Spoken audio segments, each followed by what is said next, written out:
Escola Bíblica Dominical, Conhecendo o Antigo Testamento. No estudo de hoje nós veremos os livros de Crônicas, primeiro e segundo livro de Crônicas. Crônicas é o último livro, o último relato canônico, bíblico, inspirado a respeito da história da monarquia de Israel, dos reis de Israel. Além de alguns episódios que vamos encontrar nos livros proféticos, se nós somarmos Samuel, Reis e Crônicas, veremos uma visão completa da revelação direta de Deus a respeito dessa história. Crônicas se baseia muito em Samuel e Reis, a ponto de ser a liga que lhes permite serem interpretados como livros sinóticos. Sinótico significa vistos da mesma ótica, que abordam a mesma perspectiva. Embora a crônica tenha uma visão diferente, porque ele vai nos falar coisas que vão acontecer com a história do povo de Deus após um trauma tremendo pelo qual eles passaram, que foi ser levado para a Babilônia para serem punidos pela idolatria, pela rebeldia, e depois, quando eles retornam, há uma mudança no paradigma, na maneira de encarar as coisas, na maneira de reagir com Deus.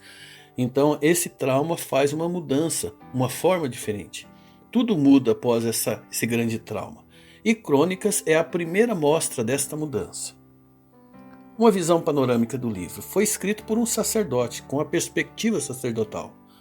E ele aborda acontecimentos desde a criação até chegar cerca de 530 anos antes de Jesus nascer.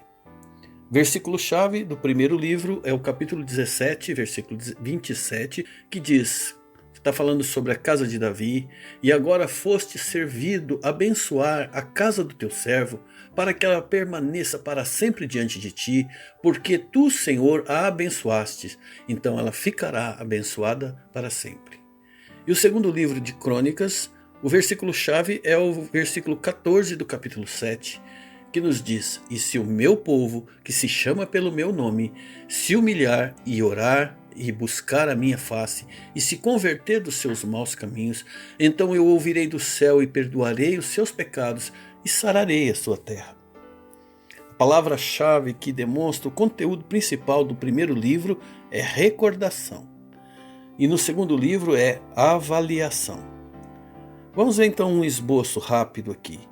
No primeiro livro de Crônicas, nós temos genealogias que gastaram bastante espaço dentro do livro, do capítulo 1 até o capítulo 9. Depois dos capítulos 10 a 12 temos Davi sobre o trono. O capítulo 13 até o 24 fala sobre o reinado de Davi entre os povos de Israel, entre as tribos de Israel. E depois no capítulo 29, Salomão no trono. No segundo livro temos o reinado de Salomão e o reinado dos reis de Judá. E chega até o ponto de falar sobre o decreto de Ciro, que foi o rei que invadiu a Babilônia e libertou os cativos que tinham sido levados para lá por Nabucodonosor. E então eles puderam retornar a Israel. Crônicas alcança esse período na história. Se fôssemos sintetizar o livro das Crônicas em uma só sentença, podíamos dizer que Deus faz uma revisão à história do povo de Deus, salientando a sua fidelidade para com o decreto que ele fez com Davi e a maneira como Deus disciplinou o povo através do exílio para que eles voltassem os seus corações ao Senhor. Existe um contraste entre o livro das Crônicas e o primeiro livro de Samuel, o primeiro e segundo de Reis. Muitos dizem que se somarmos os livros de Samuel e de Reis, teremos o livro de Crônicas. Essa pensamento está certo? Bom, em parte está certo, em parte não está certo. Porque embora eles englobem o mesmo assunto, os livros têm diferentes maneiras de abordar esses assuntos que nos ajudam a ampliar o nosso conhecimento da história do povo de Deus. O livro de 1 Samuel e 2 Samuel, 1 Reis e 2 Reis, foi escrito do ponto de vista de um historiador que está fazendo a narrativa histórica. Crônicas é visto da perspectiva de um sacerdote. O enfoque do Samuel e Reis é Israel unificado. O enfoque de Crônicas é só o reino de Judá, que já faz parte do reino dividido. O registro do primeiro livro de Samuel, segundo Reis também, é um registro biográfico, conta a história das pessoas. Crônicas tem um registro genealógico, que está falando a origem, a família, de quem veio, de quem, de onde. A ênfase de Samuel e Reis está no problema com a idolatria. E o problema que é abordado em Crônicas é a indiferença espiritual do povo de Judá. O foco de Samuel e de Reis é o que acontece antes do exílio, enquanto que Crônicas, o foco é mostrar o que acontece depois do exílio. Uma história recontada. Aqui nós temos o contexto pós-exílio. Lembrando que exílio é o período de 70 anos em que o povo de Judá ficou no cativeiro lá na Babilônia por causa da rebeldia, idolatria e afastamento do Senhor. O Senhor havia avisado de várias maneiras, com vários profetas, mas o povo não ouviu, então a disciplina do Senhor veio na forma de um inimigo que os levou para o cativeiro. E aqui no livro de Crônicas nós temos o que acontece depois, quando eles retornam do cativeiro, contexto pós-exílio. Uma das principais diferenças de Crônicas para com os dois livros sinóticos de Samuel e de Reis é o contexto do autor e dos leitores dessa história que está sendo recontada. No final do exílio e início do período pós-exílio, as questões a serem respondidas pelo povo, as indagações que estavam na mente e no coração do povo, será que Deus falhou? Será que Deus abandonou o povo de Israel? Será que Israel ainda é o povo da aliança? A aliança foi revogada? Será que os deuses da Babilônia são mais poderosos do que o Senhor, porque ele conseguiu nos derrotar e nos levar para o cativeiro? Eram essas as perguntas que estavam povoando a mente do povo de Deus. Diante de tais questões, o livro das Crônicas foi organizado a fim de mostrar que Israel ainda era o povo de Deus, que a aliança não havia sido revogada e que o Senhor não havia sido derrotado. Pelo contrário, ele manteve a sua soberania e permaneceu soberano apesar da queda de Israel. Israel caiu, mas não o Deus de Israel. A aliança davídica.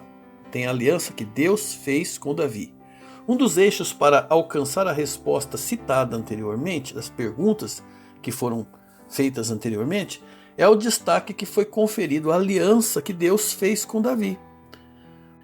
Para a manutenção da aliança e preservação da dinastia, quer dizer, da família, filhos e netos e bisnetos de Davi é que subiriam ao trono e seriam reis perpetuamente sobre Judá, era possível enxergar a fidelidade de Deus com as suas palavras e suas promessas. Deste fato decorreu a ênfase no Reino do Sul e trouxe uma repercussão direta para o período depois do exílio. Mostrou a necessidade de uma dinastia davídica. Dinastia davídica é descendentes de Davi assumindo o trono, permanecendo à frente do povo, bem como tirou de seus melhores reis e principais elementos do judaísmo exemplos para que o povo agora seguisse depois que voltaram do exílio. A centralidade do culto no templo de Jerusalém, o governo teocrático, quer dizer, Deus é governo desse povo de Israel, e uma ênfase na lei estão muito presentes no livro das Crônicas. 3.3 A valorização dos profetas. Acontece, meus irmãos, que durante o exílio o povo estava com o templo destruído, o ofício sacerdotal entrou em decadência. Nesse período, o movimento profético se tornou chave, se tornou fundamental para a manutenção da fé e da lei judaica. Diferente dos históricos sinóticos, que é Samuel e Reis, Crônicas não fala mal dos profetas, não mostra eles sendo perseguidos pelos reis, de forma alguma. O caso de Elias e Eliseu, por exemplo, apresenta eles como figuras de referência para os reis. Os governantes que ouviram e deram voz e deram ouvidos ao que as palavras proféticas desses dois profetas tiveram sucesso no seu reinado. E aqueles que não ouviram foram castigados ou se saíram mal como administradores.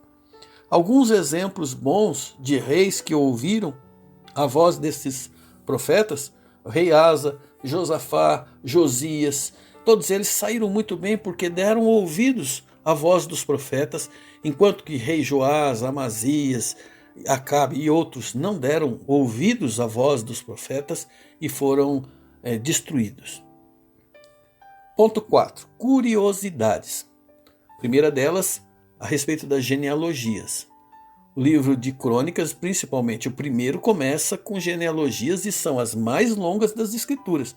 Vai do capítulo 1 até o capítulo 9. Por que tanta coisa assim?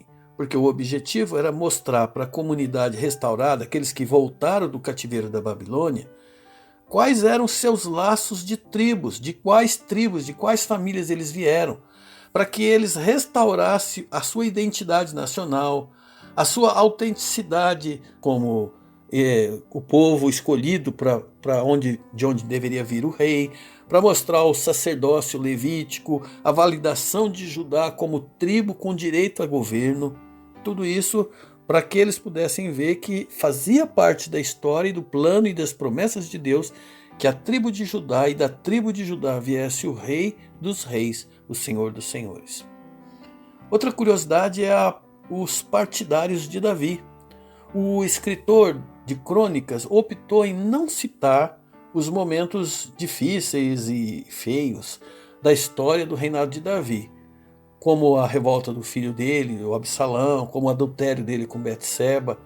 E a explicação disso é porque a intenção do livro de Crônicas era a valorização da dinastia de Davi como governantes sobre Israel depois do exílio.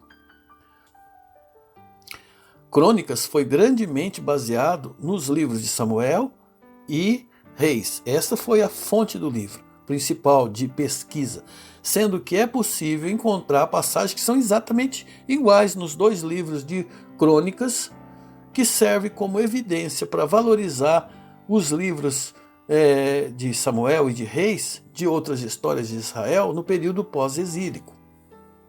Ponto 5. As doutrinas do livro de Crônicas.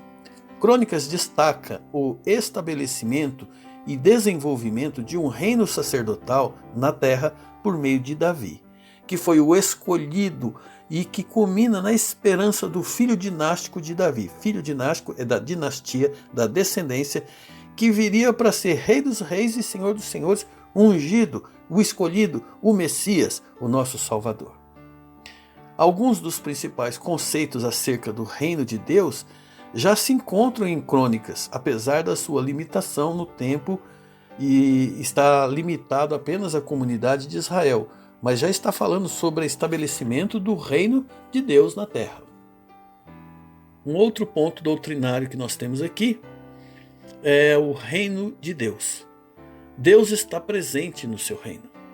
Ele permanece por meio da congregação e por intermédio do templo e por intermédio da Arca da Aliança, presente no meio do povo. Apesar disso, a santidade de Deus é inabalável. O reino de Deus não se limita, entretanto, apenas a Israel. A sua soberania se expande por toda a terra. Israel era apenas luz, era apenas exemplo para mostrar a presença de Deus agindo entre os homens, entre os povos. Crônicas e o Novo Testamento. A única outra genealogia da Bíblia que abrange os ascendentes de Adão é a de Jesus, relatada no Evangelho de Lucas, no capítulo 2. A genealogia de Jesus, escrita por Lucas, tem 36 nomes, dos quais apenas 2 desses não aparecem nas crônicas, na genealogia de Crônicas. Conclusão. Estudar o livro de Samuel, Reis e Crônicas é como ter um intensivão de história nas vésperas de uma prova. Tem tanta informação, tem tanto conteúdo, mas tudo isso vai demonstrar como Deus elegeu Israel e como Deus foi fiel na sua aliança, e depois de muitas chances que o povo foi teimoso, Deus disciplinou, mas restaurou o povo e manteve firme a sua aliança. Nós precisamos de Deus também para mantermos firmes a nossa aliança com Ele, mas graças a Deus o nosso Deus é fiel.